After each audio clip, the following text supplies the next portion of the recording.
Hey everyone, Alyece Smith here with the Socially Awesome channel, and I am so excited today to be bringing you episode 4 of our branding series. If you missed episode 1 through 3, you can go back and find them on our YouTube channel or a podcast, but it's all about branding, and it's leading up to our event that we're hosting or hosted. We started last night, Becoming a Brand Boss. So it's now too late for you to get registered and get entered in the group to get that challenge. So we started a 3-day intensive training on branding and socially awesome entrepreneurs. You can find the link in the show notes wherever you're watching. And pairing that with our series of trainings that we're doing for Quick Tip Tuesday for the whole month of January, you're really going to learn how to boss up your branding and start attracting that ideal client that you want in the new year. So make sure that you're registered. The recordings will be up in the group of the challenge through the end of the week for sure. And then, of course, you can purchase the recordings in the VIP sessions as well. So you can find all of that information in the show notes. And we're going to go ahead and dive in because today is all about what is brand culture. So let's start with the basics. Brand culture is the DNA of your company. It's the values responsible for governing every brand expression, customer interaction, hiring decisions, and so much more. And a lot of you are like, how does this even apply to me? Because I know a large part of my audience is solopreneurs. So they haven't hired anyone yet. If they have, they've probably got a VA that they might have contracted, but they might not necessarily be an employee. So a lot of you are going, what does this even have to do to me? But I want you to understand that if you have a vision for your company and it's going to get bigger and better, you really need to think a lot of this through in the beginning because it's going to help lead you in the right direction. So why do companies need a brand culture? So for some business leaders, it's the easiest thing to think that a brand culture is kind of like the processes and the the web that connects your team and drives them to continue towards whatever your mission is. Okay. So it's also the solution that you can use to ensure potential customers, wrapping them up in a set of values, kind of what their long-term commitment and loyalty is worth. And it's a healthy branded balance that's visible to your customers. So the culture and the expression of your brand can be portrayed in your email marketing, your social media marketing, all of those things. So it shows through in your customer service levels, your services that are offered, the quality of your products, your day-to-day activities. I know you're going, what in the mumbo jumbo is she spitting out? But I want you to understand that every single piece of what your company puts out is part of your branding.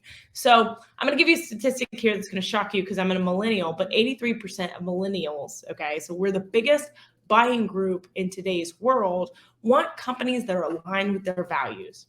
What does that mean? I'll give you some examples. So if you watch NFL sports, you remember, a few years ago, there was some kneeling that was happening during the patriotic portion of the NFL game. So whether it be the national anthem, I even saw, one where the cheerleaders came out with the United States flag and people were kneeling. And one of the players that started that process was a influencer for Nike. And there were a large percentage of millennials that stopped buying Nike products because that brand supported that player that knelt when the United States flag or anthem or, whatever part of the process. I saw several different processes of how this was happening throughout other sports as well. There was a cause behind why the player was doing what he was doing.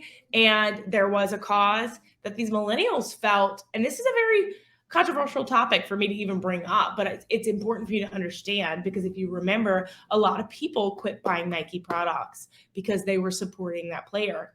And no matter what your beliefs are, those types of incidents can be a part of the buying culture of your customers. So millennials are very much want to align with brands that have the same, values and missions and cultures as them. So they want to give their business. They want to spend their money with people that align with them. And that's important to know. So it's also very important for you to know that not everyone's your customer. You don't want to speak to everyone. You've heard the saying, when you speak to everyone, you speak to no one. So it's very important for you to understand what your culture is going to be, because there's going to be times that you might have derogatory comments or negative pushback if you're not aligned with that person. And you have to be able to understand that you might not be speaking to that person, then that's okay. So make sure that you understand that. But modern clients buy from you. They're not just purchasing a product or service. They're acquiring something to further strengthen their image and the way that they share it with the world. And they want to make sure that you're sharing it with the world the same way. So if your brand culture is built on positive vibes, your customers will want to be associated with it. So I'll give you another example of Apple. The company's culture is built around ideas of innovation and consistent growth, and employees are defined as geniuses. Okay, they're Apple geniuses, given the power of enlightening customers, and it constantly enriches their skills. So getting involved with a brand like this allows customers to present themselves as forward-thinking, pioneering, unique. You're up on the trends. So that is something that customers support Apple to get that culture. So the benefits of a good branding culture, it might seem complex, and it can be, but you need to define who you are as a company. So the concept revolves around the idea that a brand can have a rich identity that represents shared attitudes, experiences, values, all of those types of things. So cultural branding focuses heavily on connecting your company with the demands and innovations of the customers that you want to serve. So with brand culture, you'll use your values to keep and attain brand promises, and also to serve your customers. So benefits of having a good brand culture can include, like, you're attracting, which is part of what we talk about at branding in general, attracting your ideal client, attracting like-minded people. If you have a very strong brand culture, you're going to attract a certain type of person to that. And being niched down and knowing what your customer is going to help it be easier for them to find you. So that's making you magnetic. It's also building motivation. So through an effective brand culture, you'll develop an environment where people are motivated to purchase from you. They're motivated by your values. You'll create ambassadors and influencers and people that want to support you and help your company grow at a very minimal investment. So people will want to be a part of your mission or your value or your culture because of what you're portraying. So you really need to do the research and define this. You'll also really provide authenticity. And this is successful development of your brand in the modern world. And this is something I actually taught a whole boot camp on and I'll be launching a course on in end of Q1 actually this year. It's called Authentically Awesome Boot Camp. I did several days of training on how to portray your content authentically. And I know it seems ironic. Like, why would you train on it being authentic? People struggle with putting out their authentic story. They want to craft it to be perfect instead of crafting it to be authentic. And I did an entire training on this. So be on the lookout. Keep following us for when that comes out, because it will be coming out end of Q1. But I want you to know that that will ensure long-term sales and commitment from people if they feel that you're authentic, and then brand loyalty as well. So the last piece of this is, how do you build a brand culture? So you'll need to define it. So do your discovery. You'll encourage and endorse it through your team members, through your employees, through your audience. You'll need to build the right team. So not just hiring anyone and everyone, hiring a dream team. And that's something that comes with time. So don't be in such a hurry that you just hire everyone.